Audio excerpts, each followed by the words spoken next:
Some commuters notice delays. Some notice empty stations.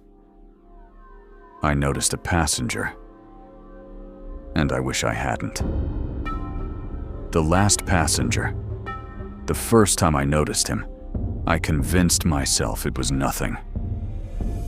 Just another tired commuter. Just another late train. But something about the way he was sitting made me uneasy in a way I couldn't explain. He didn't move. Not even slightly. No shifting weight. No checking his phone. No looking around like everyone else does when they're trying to pass time. He was just there, waiting in a way that felt practiced. It was the last train of the night. The kind that runs half empty through quiet stations, where no one really gets on or off. I usually took it after my late shifts in the city. Same route. Same routine.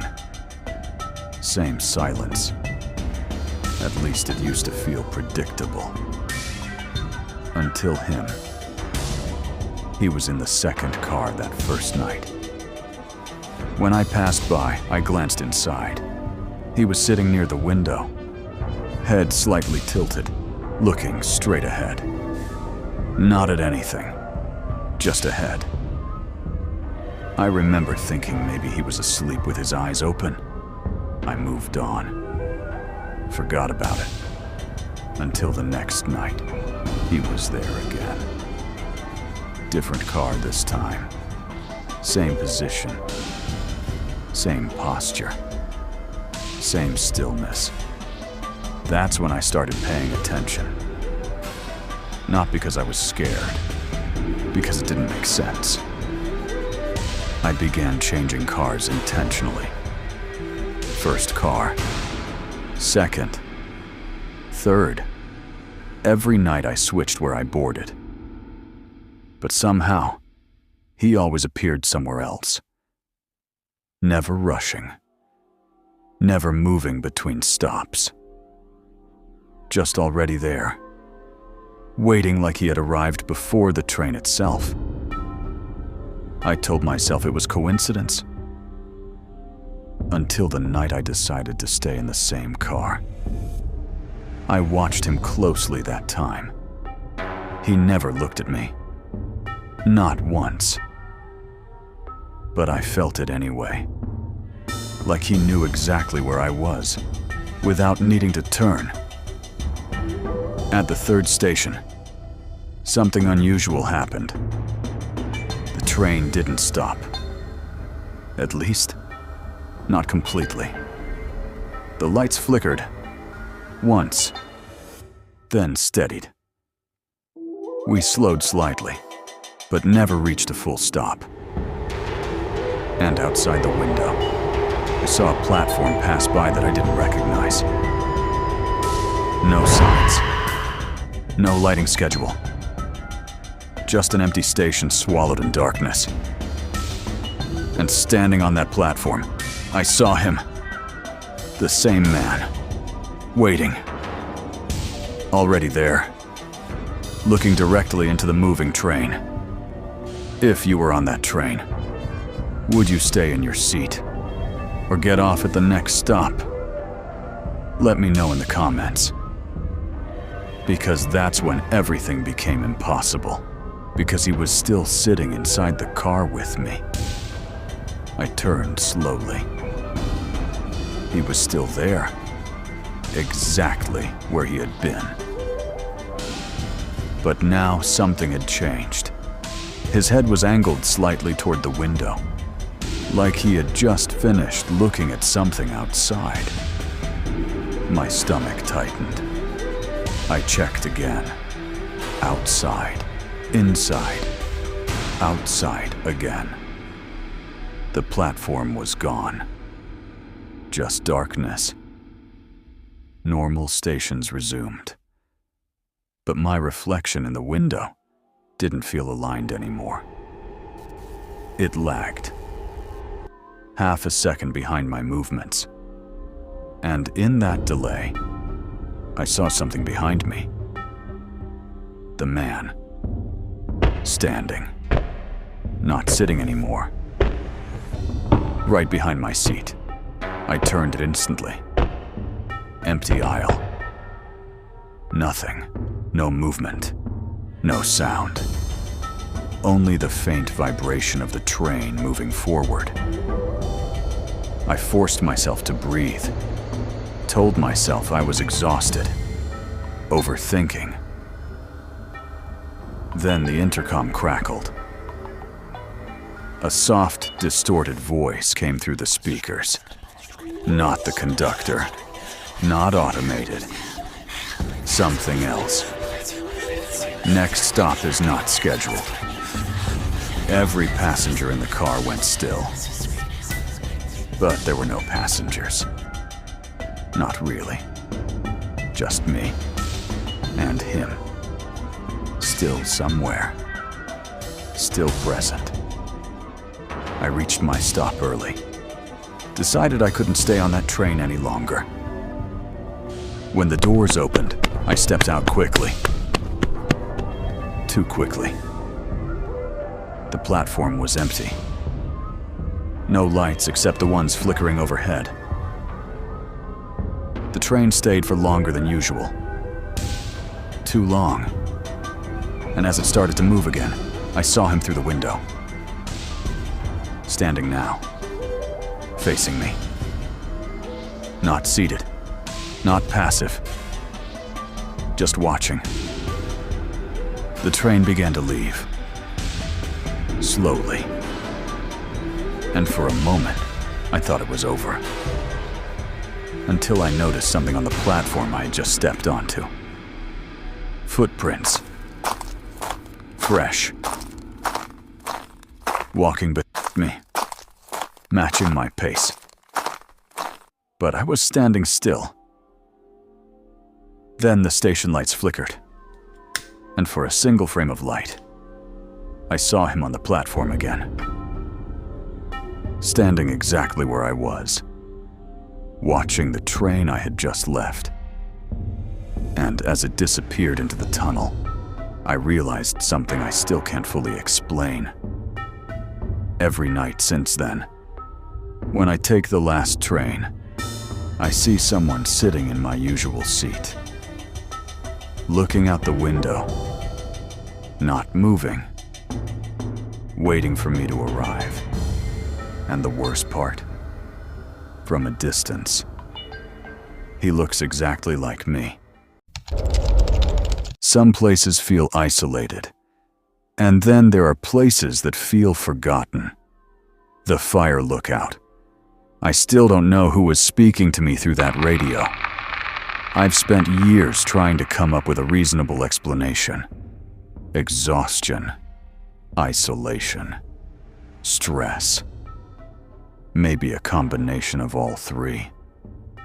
But every explanation falls apart when I remember the final transmission. Because whoever was on the other end knew something they couldn't possibly have known. And by then, I was more than 40 miles from the nearest person.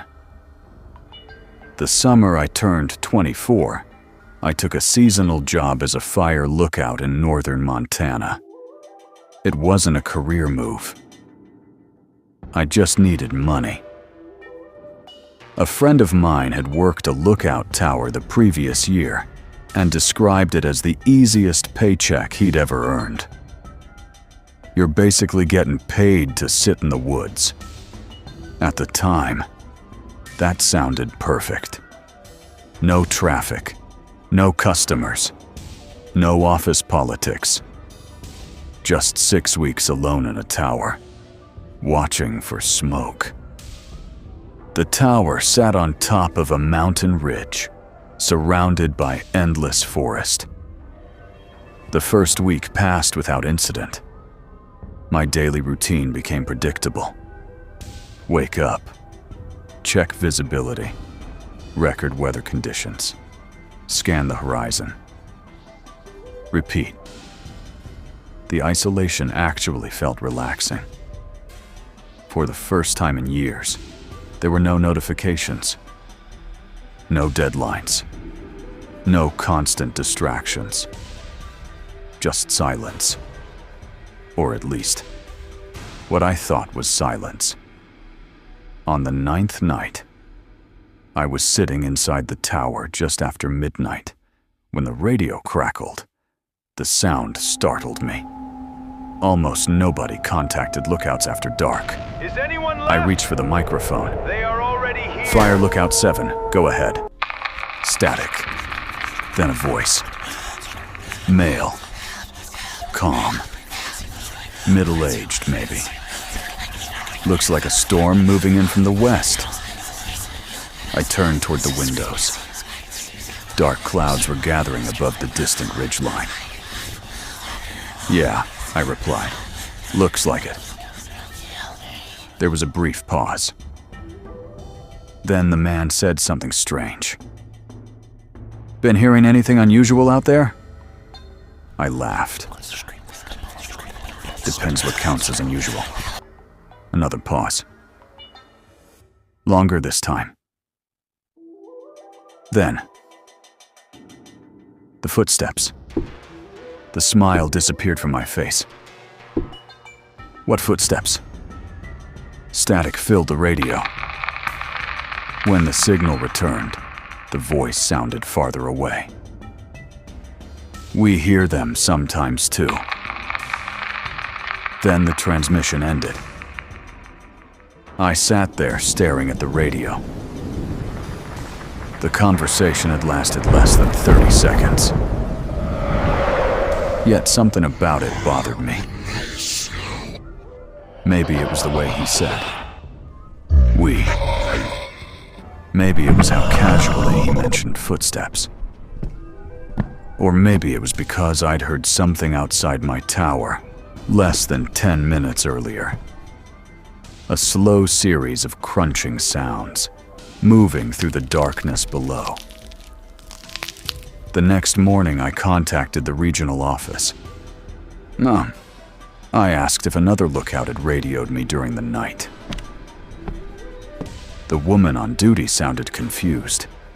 There shouldn't have been anyone transmitting from that sector. Why? Because the nearest tower out there was closed in 2001. Something cold settled in my stomach. That night, Is anyone left? the radio crackled again. They are already here. This time, the voice spoke first. Did you check the stairs? I froze. The tower stairs were outside. No, I said slowly. You should. The transmission ended. No goodbye. No explanation. Nothing. I grabbed a flashlight and stepped outside. The night air was cold enough to sting. I swept the beam across the stairs. At first, I saw nothing. Then I noticed mud. Fresh mud. Several footprints, leading upward. Not downward, upward, toward the tower. My heart began pounding. Human. Definitely human. The trail continued all the way to the landing outside the tower door, and then stopped. There were no footprints leading away. None. As if whoever climbed those stairs had simply disappeared. If you were alone on that mountain and found footprints leading to a locked tower, would you stay? Or would you leave immediately? Let me know in the comments. Because that was the moment I should have left. And I didn't. The fog never lifted. Not that night. Not the next morning. Not even by noon. It hung over the mountain like something solid. A wall, instead of weather. Normally, I could see miles in every direction. Now, I could barely see the tops of nearby trees. The isolation felt different, heavier, like the world beyond the fog had stopped existing. At around 11:40 p.m., I made coffee and sat beside the radio. I don't know why. Part of me expected it to happen again. Part of me didn't want it to. For nearly an hour, nothing happened. Then, static burst from the speaker. A long hiss, then another. Then a voice. Not the same one. Younger, nervous, breathing heavily. Hello? I grabbed the microphone. Who's there? Only static. Then, can you see my light? I looked toward the windows. Nothing, just fog. No. A pause. Then the voice returned, much quieter. That's good. This transmission ended. I stared at the radio. My coffee suddenly tasted bitter. 10 minutes later, another voice came through. The calm voice. The same one from before. Don't answer the others. A chill moved through my chest. What others? Static. Then, they don't know they're dead. If you're listening alone tonight, let me ask you something. Would you answer the radio or turn it off forever? Let me know in the comments.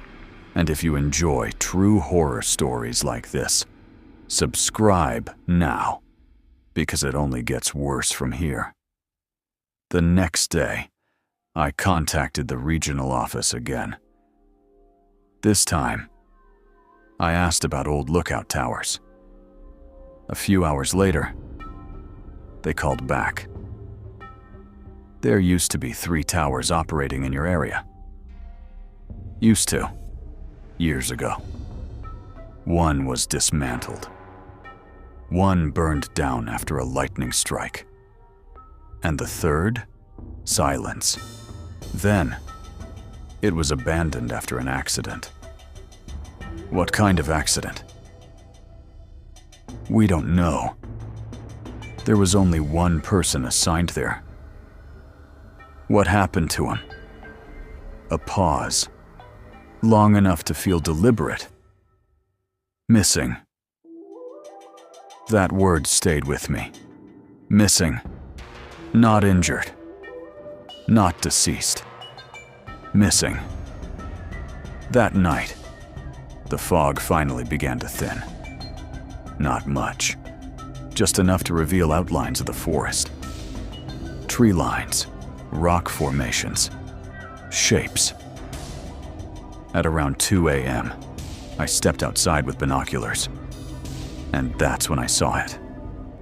A light. Far away. Tiny. Motionless. Blinking through the trees. At first, I thought it was a vehicle. Then I realized it wasn't moving. It stayed fixed in one place. Like a window or a tower. The radio crackled. I nearly dropped the binoculars. The calm voice returned. You see it now. I didn't answer. The voice continued. Is anyone left? They Don't are go already looking here. for it. What is it? For the first time, the man hesitated. Is anyone left? Then he said, They are already here. that's what I said too. Static exploded across the speaker. Then another voice broke through. Panicked, desperate. Don't listen to him. The transmission cut out, returned, cut again. He wants you to stay. I stared at the radio, then back at the distant light. Still there. Waiting. I wish I could tell you I ignored it. I wish I could say I stayed inside the tower. But the truth is, the moment I saw that light, I stopped thinking like a lookout. and started thinking like someone who needed answers. Before sunrise, I was already planning how to reach it. I left just before dawn. Looking back, that was probably the worst decision of my life. The sky was still dark. The fog had thinned enough to navigate, but not enough to see very far. I packed a flashlight, water, a map, and my radio. The light I'd seen during the night was gone, but I knew roughly where it had been, or at least, I thought I did. The forest was colder than I expected. Every sound felt amplified. The crunch of my boots, branches shifting overhead, the occasional crack somewhere deep among the trees. For the first hour, nothing unusual happened. Then I found a path. Not an official trail. Just a narrow route through the forest. Old, overgrown, used many times before. I followed it. And the deeper I went, the quieter everything became. At some point, I realized I hadn't heard a bird in over 30 minutes. No insects, no wind, nothing. Just silence, the kind that makes you aware of your own heartbeat. Eventually, the path opened into a clearing, and in the middle of it stood a tower. My stomach dropped, because the tower shouldn't have existed. Weathered wood, broken windows, rust-covered supports, trees growing around us. Abandoned, forgotten, impossible. Yet somehow, still standing. The radio crackled. I nearly jumped. Kono! The calm voice returned, closer than ever. You're there. It wasn't a question. Who are you? I asked. For the first time, the man answered directly. I asked that same question. The transmission ended. A cold feeling settled into my chest. I approached the tower. The stairs groaned beneath my weight, every step sounding louder than the last. The higher I climbed, the stronger a strange feeling became. Not fear. Recognition. As if I'd been there before, even though I knew I hadn't. The cabin door was unlocked. I pushed it open. Dust covered almost everything. Old equipment, broken furniture, rotting papers. Everything looked untouched, until I saw the logbook. It sat neatly on the desk, as if someone had placed it there recently. I opened it. The early entries were normal. Weather reports, routine observations, nothing unusual. Then the handwriting changed. The entries became shorter, more erratic, more personal. The writer described hearing radio transmissions, voices from towers that no longer existed, footsteps outside, lights in the trees. Every detail matched my experience, word for word. Then I reached the final completed entry.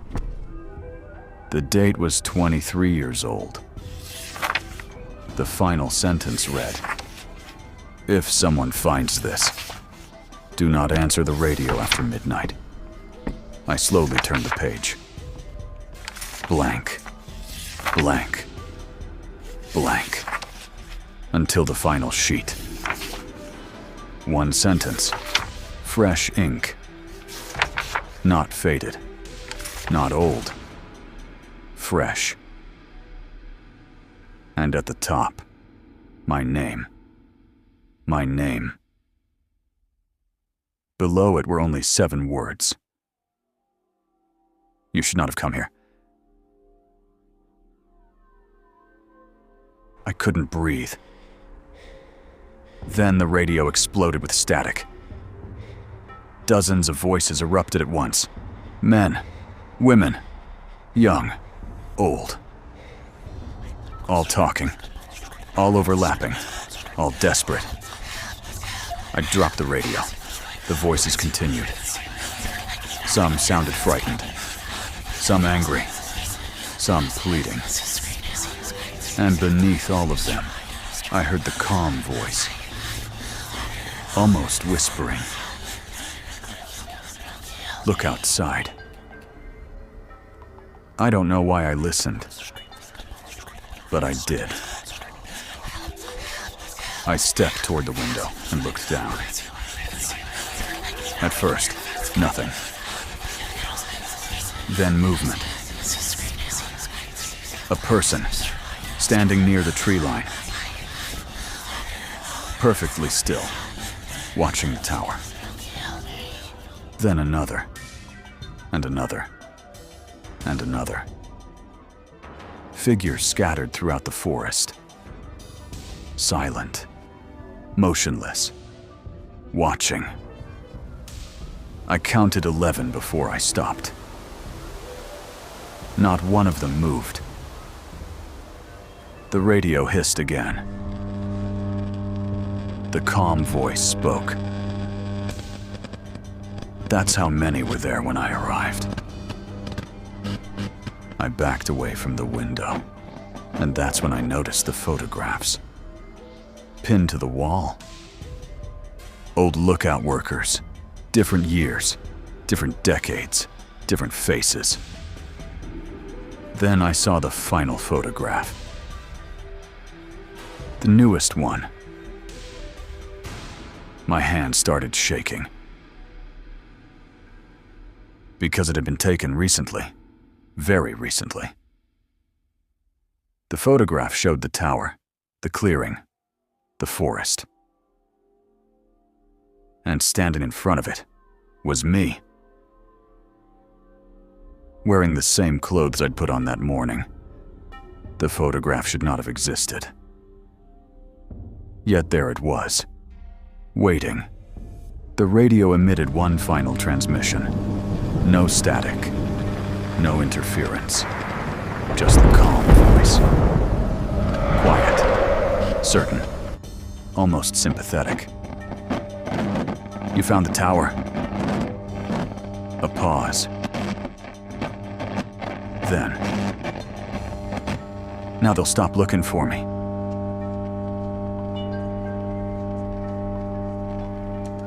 The signal died, completely. I left immediately. I don't remember much of the hike back. Only fragments, branches scraping my jacket, the feeling of being watched, the overwhelming need to reach my tower before nightfall. When I finally returned, I contacted the regional office. The next day, they sent a search team. 6 people, 3 vehicles, hours of searching. They found nothing. No tower. No clearing. No trail. Nothing. According to their GPS records, there had never been anything there.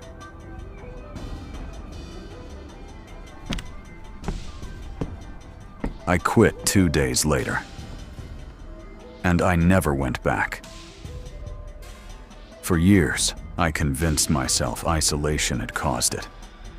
Fear, exhaustion, stress. Maybe.